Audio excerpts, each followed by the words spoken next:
Puji nama Tuhan, Bapak, Ibu, Saudara yang kasih dalam Tuhan Yesus Kristus. Selamat bertemu kembali, selamat kita mendengarkan firman Tuhan. Namun sebelumnya, mari kita masuk di dalam doa. Bapa kami yang ada dalam sorga, Bapa, di dalam nama Yesus Tuhan dan Juru Selamat kami, mengucap syukur kepadamu Tuhan, karena Engkau Allah yang sangat baik bagi kami. Karena pertolongan-Mu Tuhan, kami masih ada sebagaimana kami ada saat ini. Terima kasih untuk penyertaan-Mu Tuhan. Dan saat ini kami akan persiapkan kehidupan kami untuk diisi oleh kebenaran firman-Mu. Namun sebelumnya, mari Tuhan Engkau kuduskan kami, layakkan kami. Ampuni setiap kesalahan, pelanggaran, dan dosa kami Tuhan. Sehingga firman sebentar kami dengar Tuhan, menjadi berkat kekuatan dalam kehidupan kami. Terima kasih banyak Tuhan Yesus. Urapi hamba-Mu, urapi setiap yang mendengar. Di dalam nama Tuhan Yesus Kristus, kami sudah berdoa, bersyukur kepada Bapa di surga. Haleluya. Amin. Puji nama Tuhan, saudara yang kasih dalam Tuhan Yesus Kristus. Saat ini kita akan sama-sama belajar firman Tuhan. Kita akan mendengarkan firman Tuhan. Karena firman Tuhan adalah pelita bagi kaki kita, terang bagi jalan kita. Firman Tuhan yang memotivasi kita untuk senantiasa melangkah di dalam kebenarannya.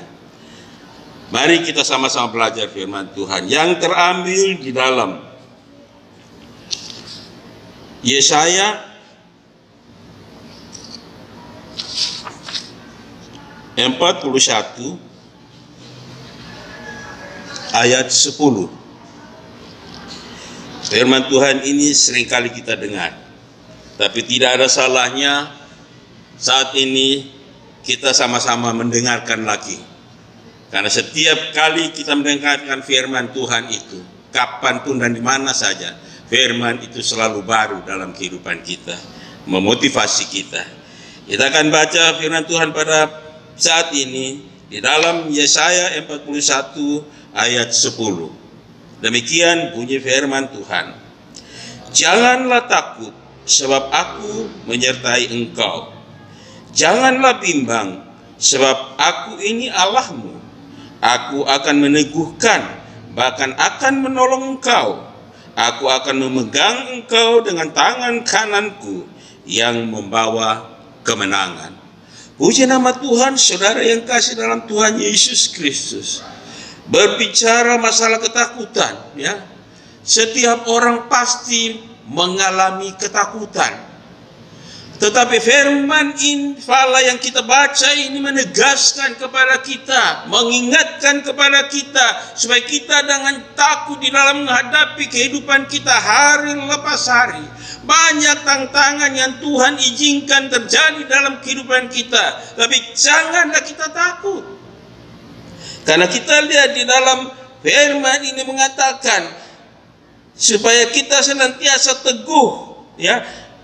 Aku akan meneguhkan, bahkan akan menolong engkau, ya. Sehingga firman ini dikeluarkan atau disampaikan oleh Allah. Jangan takut kepada kita semua orang yang percaya kepada Tuhan, karena Tuhan pasti menolong kita. Tuhan memberikan kesempatan kepada kita untuk kita senantiasa menjalani kehidupan kita dengan tidak merasa takut. Karena Tuhan ada dan selalu bersama-sama dengan kita. Dan kita tahu persis di dalam Alkitab ini, ya, kata atau kalimat jangan takut ini, ya, tertulis sebanyak 365 hari. Berarti setiap harinya Tuhan ingatkan kepada kita supaya kita jangan takut. Apapun yang akan terjadi dalam kehidupan kita hari lepas hari, kita tidak perlu takut. Karena kata firman Tuhan, aku akan memegang engkau dengan tangan kananku yang membawa kemenangan. Jadi ada kepastian, Tuhan tidak akan lepaskan kita. Dia mengatakan bahwa supaya kita jangan takut, berarti Dia pasti menjaga, melindungi, dan menolong kita semua. Apa yang harus kita takutkan? Memang secara manusia pasti ketakutan itu kita alami, ya, dalam kehidupan kita hari lepas hari. Tapi peganglah firman Tuhan yang menyatakan jangan takut, ya, karena ketakutan itu melemahkan iman percaya kita. Ketakutan itu menawarkan peri hidup kita yang sebenarnya semangat di dalam kita mengiring melayani Tuhan. Tapi karena ketakutan inilah yang membuat kita, ya, patah semangat. Ya, jadi janganlah kita memelihara ketakutan itu dalam kehidupan kita. Peliharalah kuasa Allah yang Allah berikan kepada kita. Peliharalah iman yang ada pada kita. Peliharalah setiap apa yang baik dalam kehidupan kita. Itu yang akan menguatkan kita, dan kita tidak akan merasa takut di dalam kita menjalani kehidupan kita, ya, karena Tuhan selalu membimbing, Tuhan selalu menolong, Tuhan selalu menopang, dan Tuhan selalu membela kita dalam segala aspek kehidupan kita. Apapun persoalan itu, baik persoalan kecil, persoalan besar, Allah sanggup untuk menyelesaikan dengan caranya, karena Dia berkuasa atas segala-galanya. Saudara yang kekasih di dalam Tuhan Yesus Kristus, kalau kita lihat di dalam 2 Korintus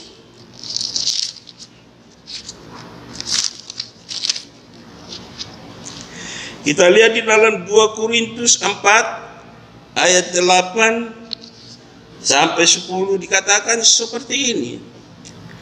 Dalam segala hal kami ditindas, namun tidak terjepit.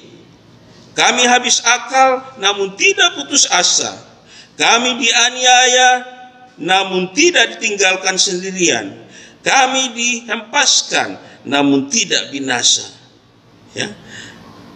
Kami senantiasa membawa kematian Yesus di dalam tubuh kami, supaya kehidupan Yesus juga menjadi nyata di dalam tubuh kami. Ya, satu pernyataan yang luar biasa. Ya, pernyataan yang benar-benar memiliki iman kepada Tuhan. Ya, memberikan motivasi kekuatan kepada kita untuk kita tetap berdiri teguh di hadapan Tuhan. Apa yang akan kita takutkan? Nggak usah kita pikir hal-hal yang justru menakutkan kita. Pikirlah bahwa kita senantiasa dijaga dan dilindungi oleh Tuhan. Ya. Kita melangkah kemanapun kita pergi, Tuhan tetap ada bersama-sama dengan kita. Ya. Saudara yang kekasih di dalam Tuhan Yesus Kristus, ya, dikatakan, ya, tadi dalam firman Tuhan ini, dalam segala hal kami ditindas namun tidak terjepit. Kami habis akal namun tidak putus asa. Kami dianiaya namun tidak ditinggalkan sendirian. Kami dihempaskan namun tidak binasa. Nah, ini jaminan Tuhan. Ya, sehingga dikatakan firman Tuhan katakan jangan takut. Ya, karena jaminan pemeliharaan Tuhan luar biasa dalam setiap orang yang percaya kepada Tuhan. Demikian pula kalau kita lihat di dalam Yeremia 29 ayat yang tidak asing lagi bagi kita, pada ayat yang 11 dikatakan seperti ini. Sebab aku ini mengetahui rancangan-rancangan apa yang ada padaku mengenai kamu. Demikianlah firman Tuhan, yaitu rancangan damai sejahtera dan bukan rancangan kecelakaan, untuk memberikan kepadamu hari depan yang penuh harapan. Ya, puji Tuhan, kita bersyukur, kita berbangga punya Allah yang luar biasa, Allah yang tidak pernah meninggalkan kita, Allah yang tidak pernah membiarkan kita, Allah yang menjamin kehidupan kita, memberikan damai sejahtera dan masa depan yang penuh dengan pengharapan. Oleh sebab itu janganlah takut, jalanilah kehidupanmu dengan percaya kepada Tuhan, bahwa di mana kita berada, di situ Tuhan pun berada, melindungi, memelihara, dan memberkati kehidupan kita. Oleh sebabnya saya mau katakan kepada kita semua saat ini, ya, bahwa bersama dengan Tuhan kita pasti bisa. Amin. Mari kita berdoa. Bapa Surgawi, terima kasih untuk waktu dan kesempatan yang sudah Engkau berikan bagi kami. Kami sudah mendengarkan firman-Mu Tuhan, materikan firman dalam kehidupan kami, jadi rema, jadi berkat bagi kami Tuhan, untuk kami melangkah di dalam dunia ini Tuhan, karena kami percaya Tuhan, Engkau selalu ada bersama-sama dengan kami. Engkau menuntun kami, memimpin kami, dan menjaga kami senantiasa. Terima kasih banyak Bapa di surga. Kami mau berjalan dengan Engkau hari ini Tuhan. Tuntun, jaga, lindungi kami Tuhan. Dan kami percaya berkat-berkat Allah senantiasa menjadi bagian dalam kehidupan kami di sepanjang hari ini. Terima kasih banyak Tuhan. Mari terangkan firman dalam setiap kehidupan kami. Terpujilah Engkau saat ini dan selama-lamanya. Ampuni setiap kesalahan pelanggaran kami. Hanya di dalam nama Yesus Tuhan dan Juru Selamat kami. Kami sudah berdoa, bersyukur kepada Bapa di surga. Haleluya. Amin. Tuhan Yesus memberkati kita semua. Selamat beraktivitas. Salam Narwastu. Amin.